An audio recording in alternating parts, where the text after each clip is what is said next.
Good evening, ladies and gentlemen. Welcome to another edition of What's Happening.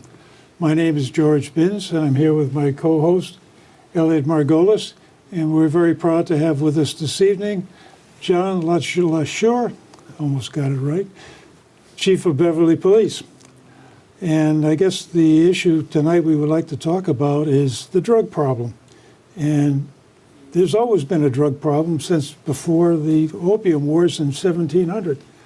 And it always seems like there's a new flavor. And I guess the latest flavor is opium or some variation on it. So they had a session a while back, and I noticed you were on the TV at the Joint City Council School Committee. And you and the mayor were going back and forth as exactly how many overdoses have we had that were fatal? What's the latest story? Well, actually, I give you the numbers as of today, and unfortunately, they're constantly changing. But as of April 20th, so far in the city this year, we've had 18 overdoses. We've had 15 non-fatal, 3 deaths. We've had 16 people that we saved by the use of Narcan. That's part of those non-fatals, and there have been 7 other overdoses in the city.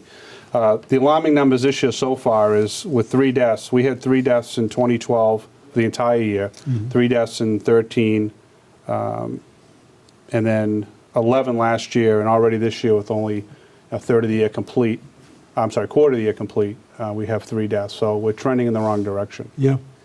One of the things that I've been reading about is that in the past, drug addiction and drug problems, they were problems of the low rent district, and jazz musicians would have a problem. All of a sudden, it's everywhere, and everybody's being inflicted with this kind of a problem. What's the thinking on why does it spread so much?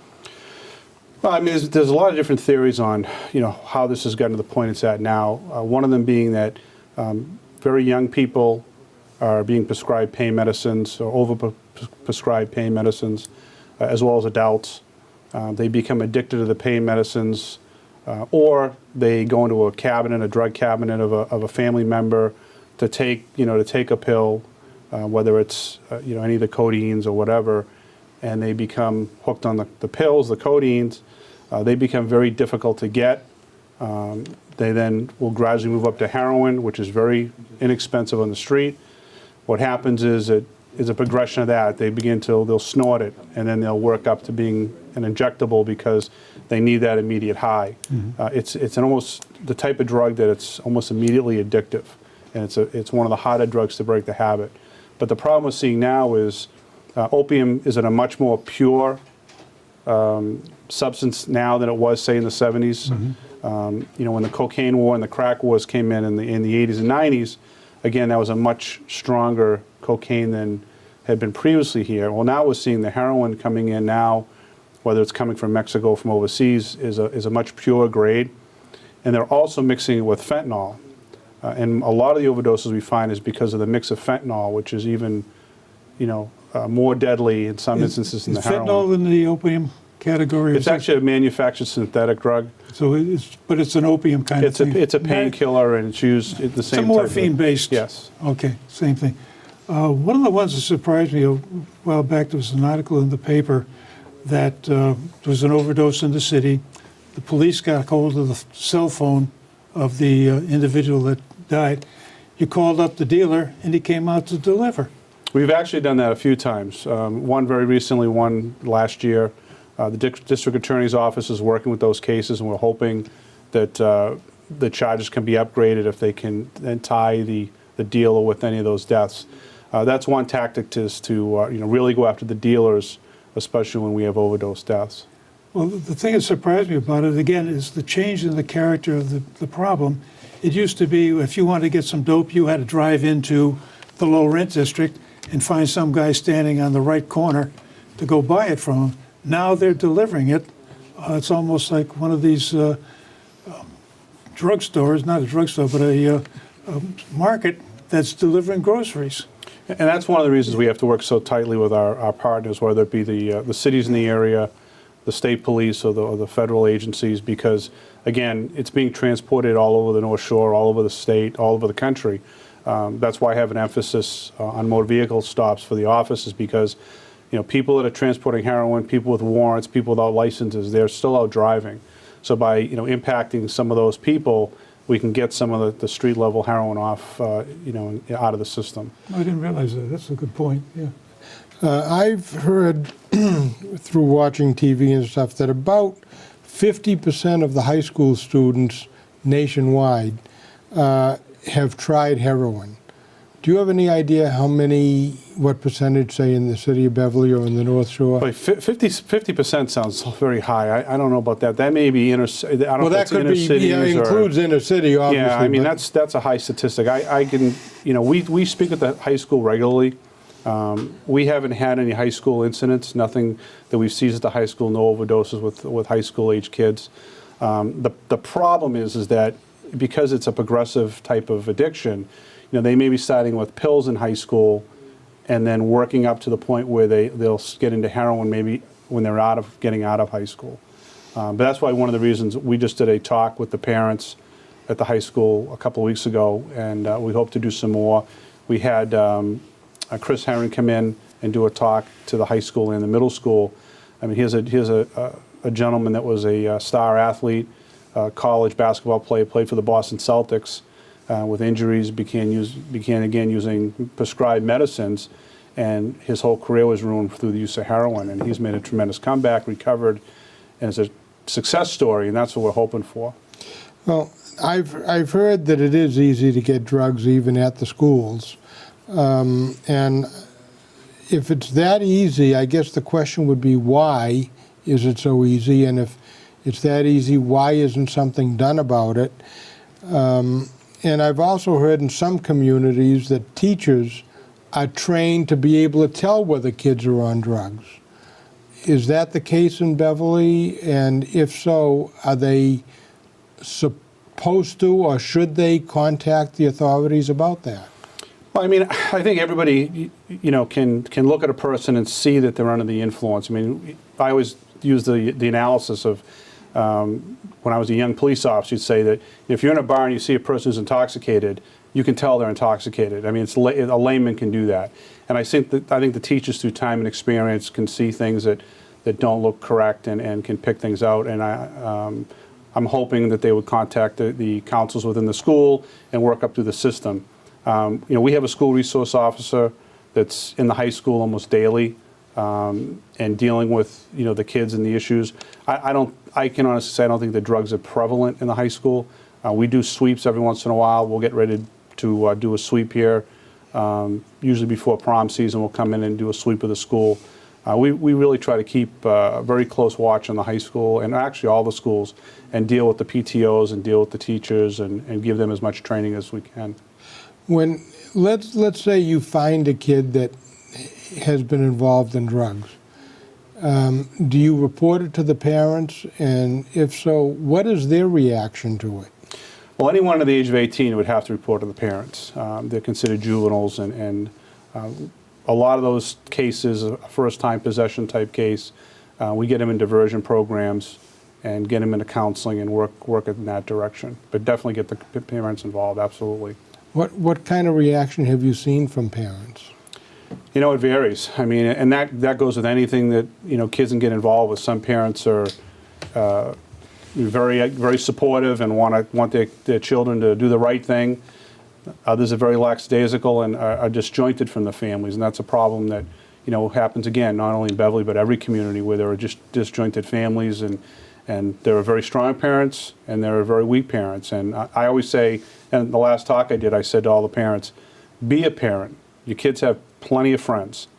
They'll have friends their entire life. When you've got them now and you can teach them, you need to be their parent. You know what they're doing, where they're going, check on them, and be their friend when they're 30 years old and settled and have a great career and family life going. When they're young now, you have to be a parent. That's one of the things that I think is different about this particular rash of drug problems is a lot of parents are in denial. Can't happen to my kid. Couldn't possibly be doing that. It must be something else kind of thing. And I've seen a lot of articles written about you really have to face up to the fact that 1 or 2 pills, maybe they can survive that. Once it gets to be every day, a couple of times a day, they're hooked, and they need really serious treatment, help, guidance.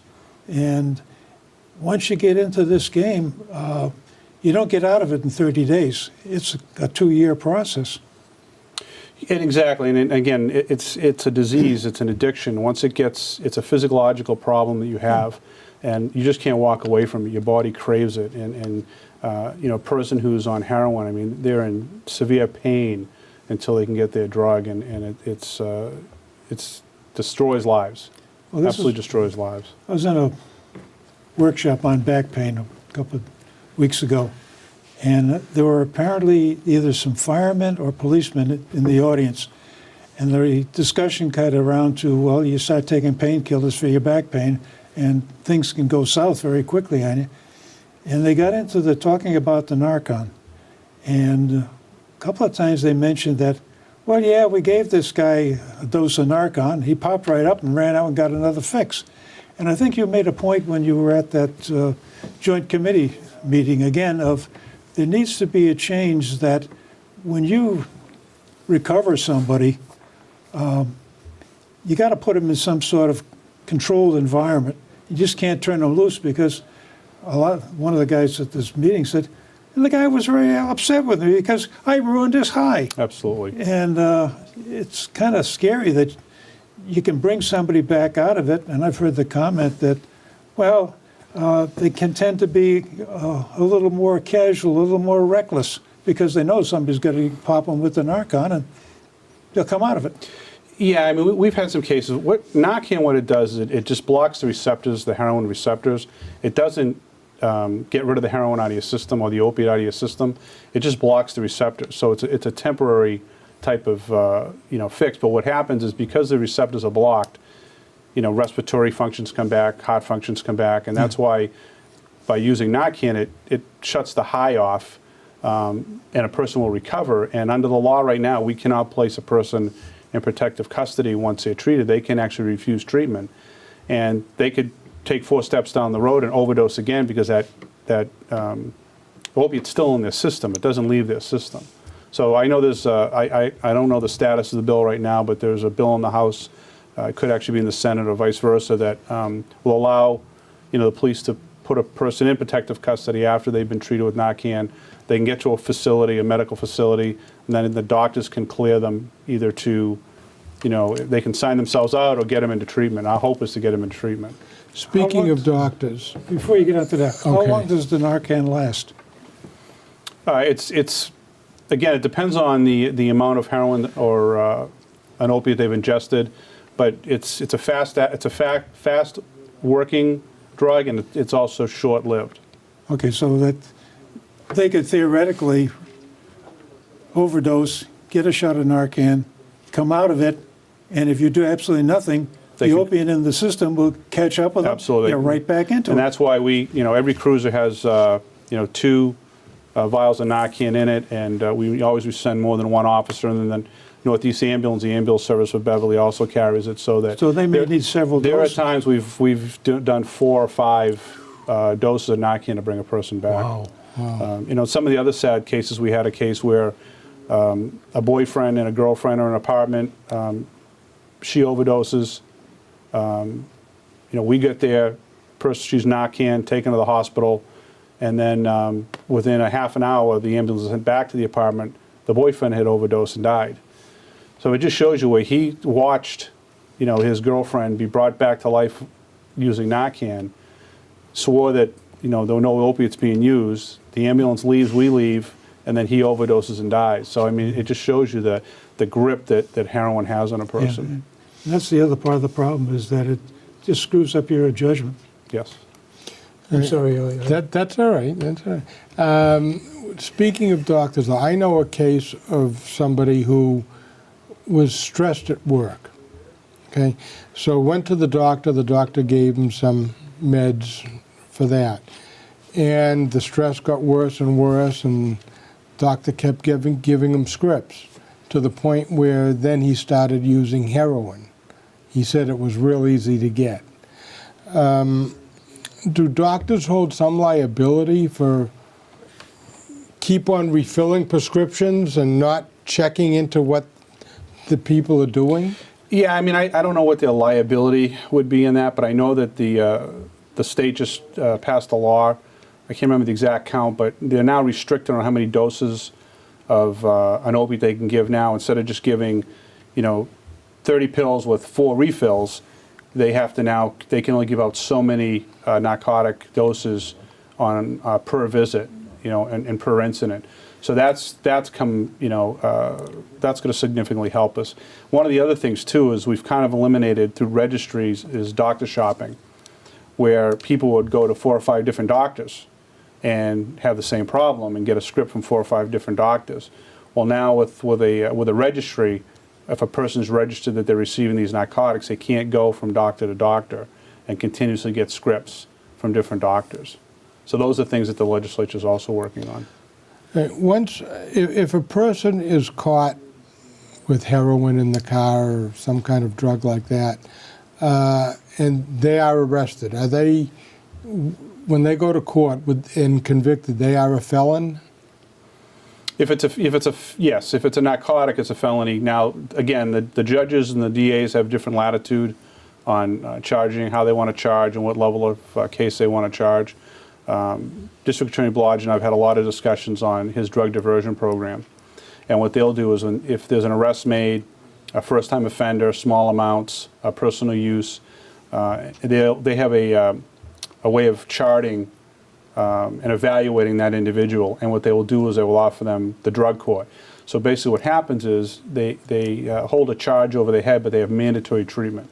And they're put into mandatory treatment. And as long as they stay within the treatment and don't violate again, those charges are taken care of. So that's one way of getting people into counseling and getting them into court-ordered, mandated counseling where they can't just check themselves out. And what happens a lot of times is, people will go to counseling, they'll check themselves in, and if it's, self-sign-in, well, it's also self-sign out, they'll leave the next day.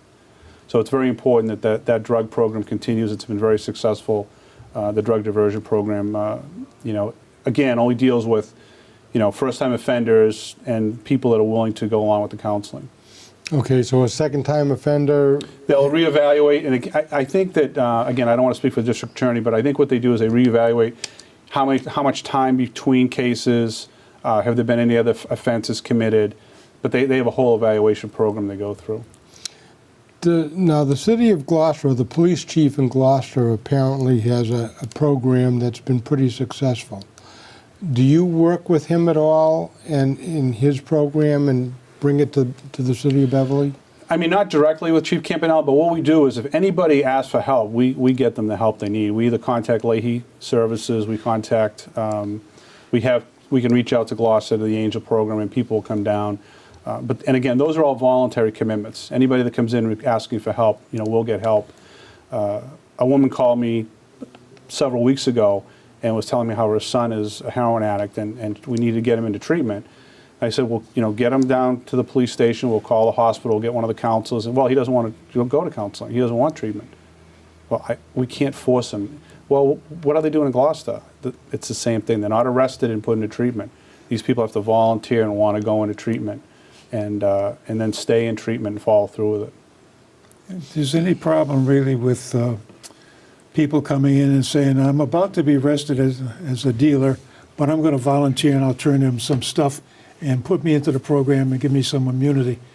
Is that a real problem, a real concern of this? No, I mean, I know, again, there's not a lot of data that's coming out of Gloucester on how many people have come in and turned in heroin and asked for counseling. Mm.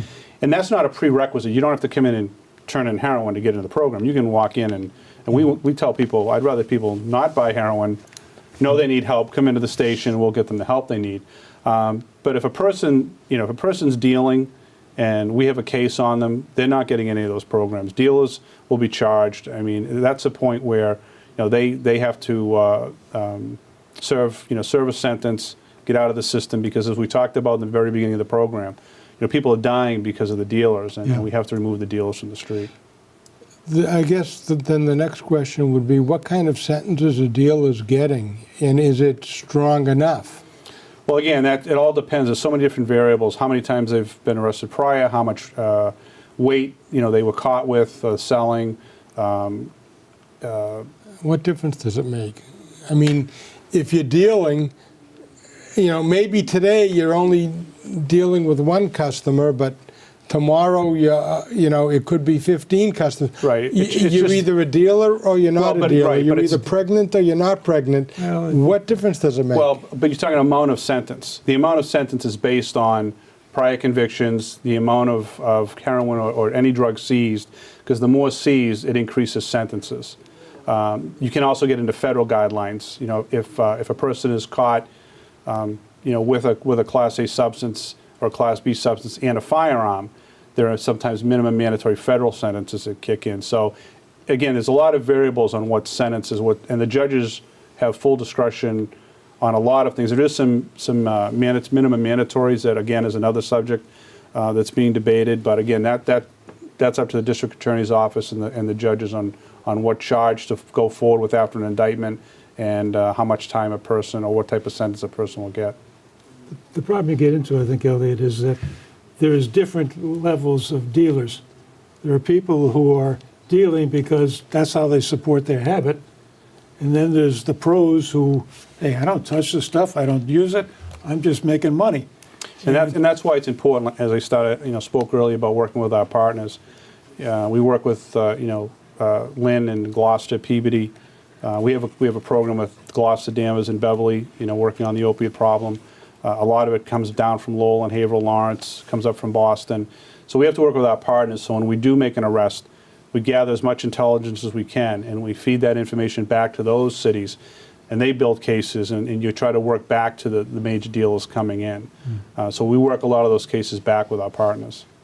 There's really a good book on the subject called Dreamland by Sam Quinones.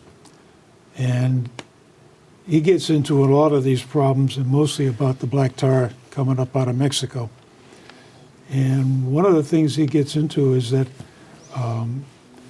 there were people who would get a script for a bunch of pills, go buy the pills, sell half of them to support their habit, and then they go back and get another script.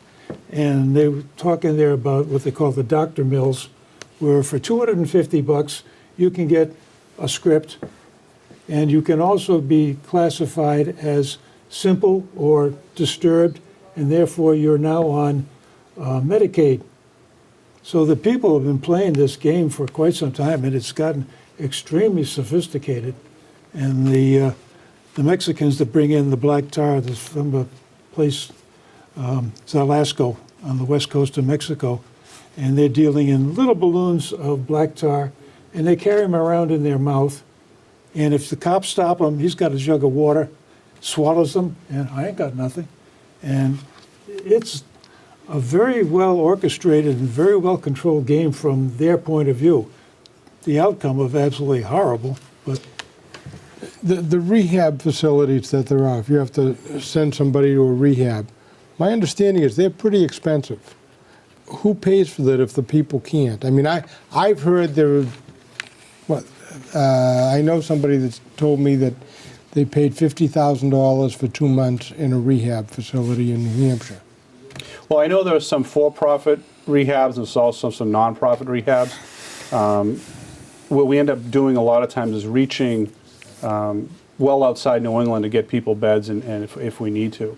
And I know that's one of the benefits of the Angel program. They've built up connections some distance away, and they have some benefactors that have come in and helped out with transporting people and getting them to the facilities. But does the taxpayer have to pay part of this? I'm not saying that's a bad thing, because most people who, I would think, a lot of people who are addicted are addicted because they had pills to deal with pain and got addicted to the pills and got bad luck. Right. So people make mistakes. No problem with that. So if we can help them, we need to help them. I think that there is some covered by private, medical insurance. I think some is covered by, Medicaid, Medicare. We make sure that anybody that we deal with, we have a small homeless population within the city that we deal with quite often, and once they get into the hospital for some type of treatment, they make sure they're on Medicaid and Medicare so that they can get some cost savings back to them. But basically, I guess the next question is, they're talking a lot now about legalizing marijuana or extending the extent to which you can get it. And the argument against it is, well, marijuana is the gateway drug. Is that something you're finding, that they're smoking marijuana, next thing you know, they're popping pills? I mean, it's not an automatic, jump. There's a lot of data that shows that people that use heroin had started with marijuana, but not necessarily does smoking marijuana bring you to heroin. But again, what we're seeing nowadays is the strength of today's marijuana, where it's made very professionally. The THC levels are so much higher than back in the 60s and 70s. What they've done on Colorado in decriminalizing it, they've had a tremendous amount of overdoses in Colorado from the oils. They burn it down and take the oils out, and they're having overdoses. Mm-hmm. What they're doing is, people get brownies or whatever, some type of food product, cookies with a marijuana lace, and what happens is children are getting it, and children are overdosing on marijuana. So it's not as safe as I think some people purport it to be. I think it's something that has to be watched. Again, why anybody wants to put a substance in their body that's going to alter their mental status. We're finding a tremendous increase in driving accidents through the use of marijuana. Your reactions are slowed tremendously. Your ability to drive is affected tremendously. In young people, it certainly affects their development of their minds and bones and bodies. And they're finding that teenage kids that use marijuana have a lot of damage done to them, before their brains are fully developed. So I think there's a lot to worry about. I remember one of the doctors that I had spoken to before said he would never recommend, people smoking marijuana for an anxiety or something that they can take a pill for, because you're ingesting smoke into your lungs. And a doctor in any course would never tell you to put smoke into your lungs to start another problem, to cease another one. So I think it's something that has to be watched carefully. I think it's fair to say you're opposed to the bill that's going to legalize marijuana in Massachusetts. I would be, yes. Yeah, okay. That's my personal vote. Yeah. I want to thank you for coming, and I also want to, you got a tough job. The police department has a tough job, and I want you to know that we respect it and appreciate everything that you do for the city of Beverly and the people of Beverly. No matter what you see on the news, you are well respected and well appreciated. Well, what I always try to say is I may be the face of the department, but I don't do the work.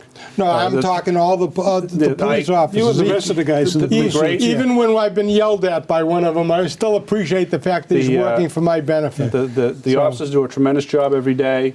I'm lucky to be here, and I lead a tremendous group of individuals that work very, very hard to keep the city safe. And congratulations on your vote of confidence of 5-year. Thank you.